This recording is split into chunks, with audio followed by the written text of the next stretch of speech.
Hey, Sam. Thanks for joining us. Yep. We will begin today with Jacob Turner. Go ahead. Hey, Sam. It's obviously been a few months since we've talked to you. Can you just kind of walk us through what your off-season routine was like in terms of what you were working on specifically and trying to take the next steps in your game? Can you just give us a little quick walkthrough on that? Yeah, definitely. There's a lot of stuff I was trying to work on this offseason. Always trying to improve on my mobility. I'm not the most mobile quarterback, and I don't want to be a runner, but I just want to be mobile enough to extend plays and protect myself when I need to. So always working on my mobility. I'm always trying to expand my knowledge on defense. I think I have our system down pretty well. So just trying to watch more defenses and learn more about the defensive side of the football.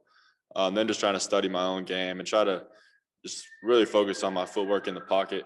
And I think a big project for us offensively this year is limiting sacks. And I think that falls on a lot of the sacks have been on me, some on the O-line, and some on the running back, and some on the tight end. So it's really everyone has to kind of play their part in limiting the number of sacks we have. So me just trying to get rid of the ball quicker and just being smarter in the pocket. So those are just some of the things I've been working on. And then with that, just trying to help these younger guys come along because, as you guys know, we lost some really key players, especially on the offensive side of the ball. So just trying to get these younger guys to step up and kind of fulfill those roles that are open right now. Thanks, Sam. All right, CL Brown, go ahead.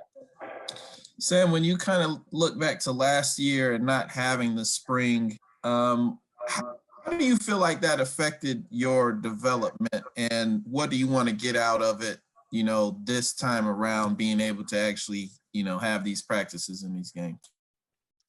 Yeah, I mean, definitely I would have wished we had it last year, which would have made our team a little bit better going into the season, just a little more preparation.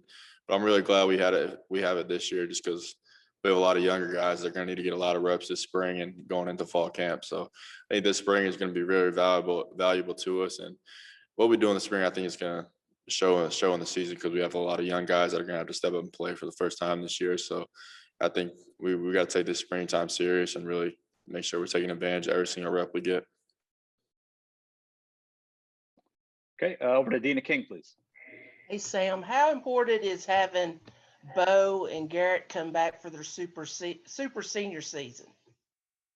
Yeah, it's really important. Those two are really good football players. Obviously with Bo, he's had a lot of success here. He's made a lot of plays, and he's going to be a really good player for us this year. So I'm definitely excited to have Bo back for one more year. Obviously his season was kind of cut short last year, and I think he was just kind of getting he had a really good game against Florida State, and he was kind of just really maximizing his potential and really becoming a great player. And then he had the injury, so I'm really excited to see how he recovers from that and steps onto the field this year because he's been working really hard trying to do rehab and everything he can to get back healthy. And Gary's he's such an important part of what we do on the offensive side of the ball. I know he doesn't really catch a whole lot of passes, but like what he does in the run game, pass protection, he does a really good job of that. And he probably should get a little more touches than he does. So try to warm him up a little bit more, get him more involved. But he's a really good player. I'm definitely excited to have him back. Thank you.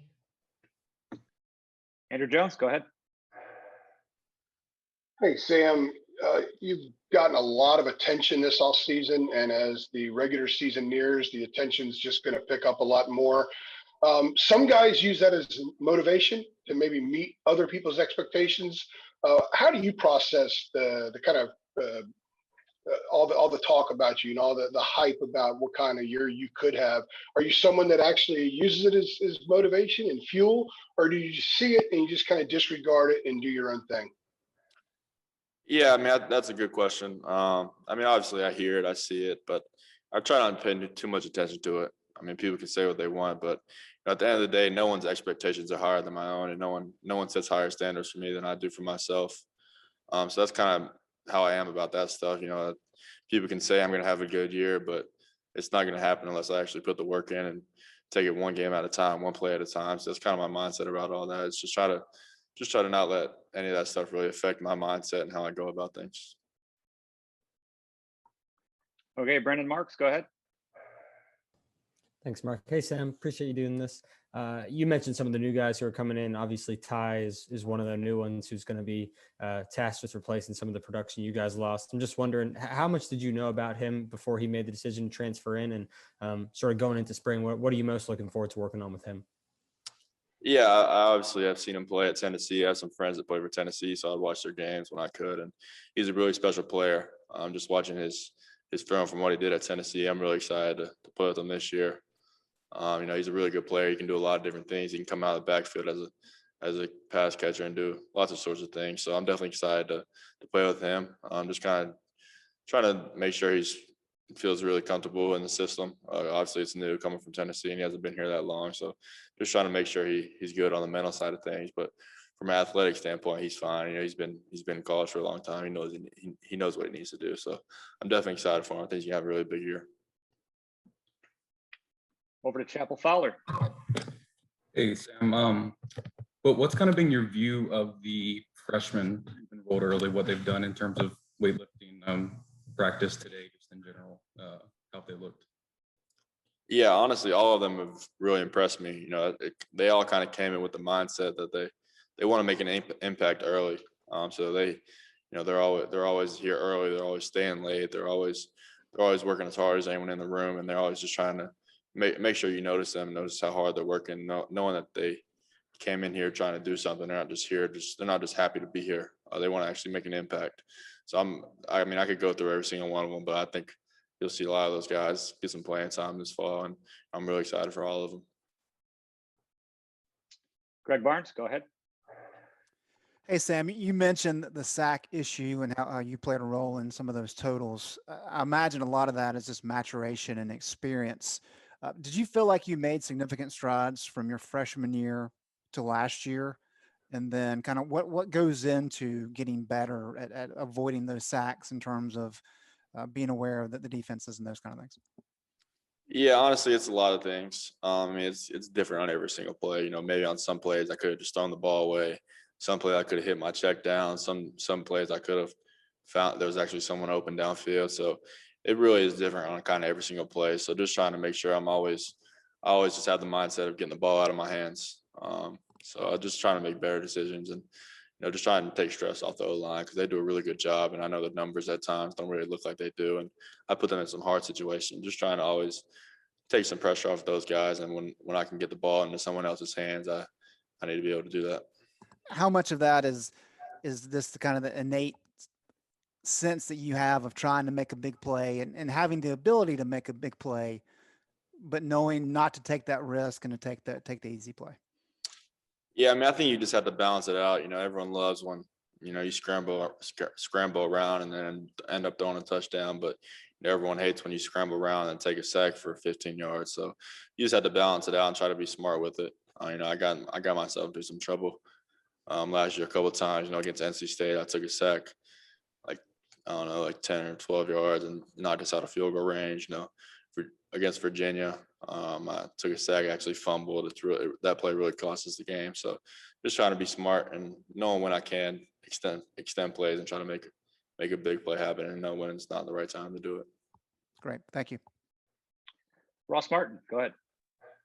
Hey, Sam.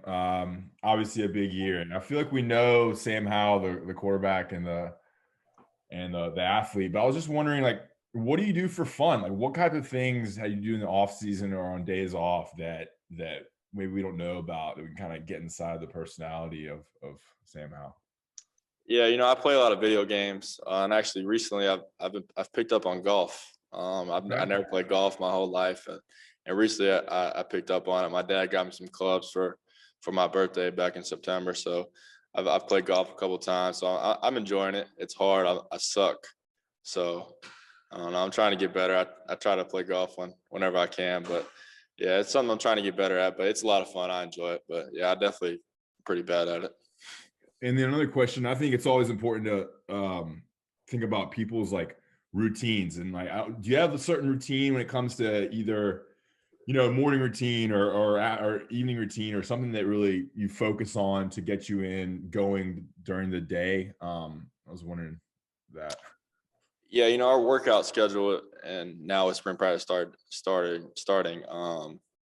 It varies just because we work out at different times on different days. So it's kind of hard to develop the same exact routine on every single day. It's a little bit easier in season when we practice at the same time every day.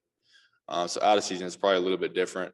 I still like to get the same couple things done every single day, whether it's, but other than what we have team like team assigned workouts and stuff like that. I try to get an hour of mobility in with the training staff, and then at least 2 hours of film in every single day. So whatever time I can kind of fit that in. But in the spring, it's kind of harder just because we work out at different times and different days to really develop a routine. Okay, back over to Andrew Jones. Hey, Sam, year 3 of you at Carolina, year 3 of Coach Brown at Carolina.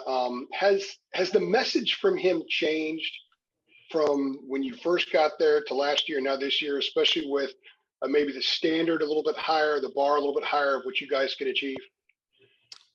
I wouldn't say the message has really changed. I mean, I don't think the standard has been set any higher. You know, he set a very high standard when he came in. I think it's more of like, we're just so close at this point, and so we just had to do whatever it takes to take that next step. So I think from a player standpoint, we're definitely holding each other accountable more than we have in the past couple of years, just because of how close we know we really are.